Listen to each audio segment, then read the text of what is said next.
أشهد أن لا إله إلا الله وحده لا شريك له وأشهد أن محمدا عبده ورسوله أما بعد فأعوذ بالله من الشيطان الرجيم بسم الله الرحمن الرحيم. These are the Ramadan daily Quran studies for the year 2024, written by Zahid Aziz and produced by Ahmadiyya Anjuman Ishaat Islam, Lahore, UK. Study 10. Women in Islam. 1. Their qualities. How is this subject relevant to fasting? The last two verses in the section of the Quran dealing with fasting in Ramadan relate to our dealings with other people. The first one of these says to men about their wives, أحل لكم ليلة الصيام الرفث إلى نسائكم هن لباس لكم وأنتم لباس لهن علم الله أنكم كنتم تختانون أنفسكم فتاب عليكم وعفى عنكم فالآن باشروهن وابتغوا ما كتب الله لكم. It is made lawful for you to have intercourse with your wives on the night of the fast. They are an apparel for you, and you are an apparel for them. Allah knows that you acted unjustly to yourselves, so He turned to you in mercy and removed the burden from you. So now be in contact with them. 2:187. Initially, Muslims thought that during the month of fasting, sexual relations between husband and wife were forbidden, even at night, after the hours of fasting. But Allah revealed in the Quran that all the human needs were allowed to be fulfilled after the hours of fasting. This shows the importance Islam attaches to the fulfillment of normal human needs. It also indicates that the length of the daily fast should not become so excessive that there is insufficient time left afterwards, till the start of the next fast, to fulfill various human bodily needs.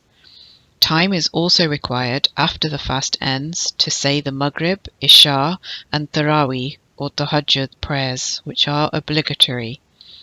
Fasting by women, along with performance of other religious obligations by them, is mentioned in the following verse.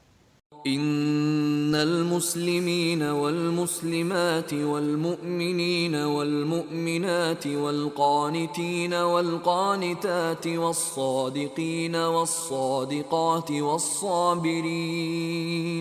والصابرين والصابرات والخاشعين والخاشعات والمتصدقين والمتصدقات والصائمين والصائمات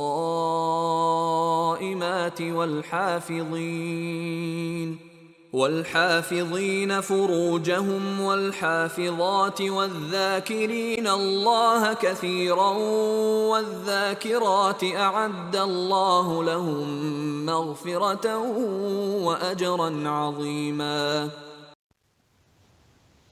Surely the men who submit and the women who submit and the believing men and the believing women and the obeying men and the obeying women and the truthful men and the truthful women and the patient men and the patient women and the humble men and the humble women and the charitable men and the charitable women and the fasting men and the fasting women and the men who guard their own chastity and the women who guard and the men who remember Allah much and the women who remember. Allah has prepared for them forgiveness and a mighty reward. 33:35. This verse declares that every good quality which Islam requires a Muslim to attain can be attained equally by men and women, and the reward bestowed for that attainment is the same for men and women for the same level of attainment. Thus, men and women benefit equally from fasting. The verse is like those covering statements we see in some modern documents which say that the use of the masculine forms he, him, etc. in the document includes women as well. This verse also mentions the men who guard their chastity, i.e. their own chastity, and the women who guard.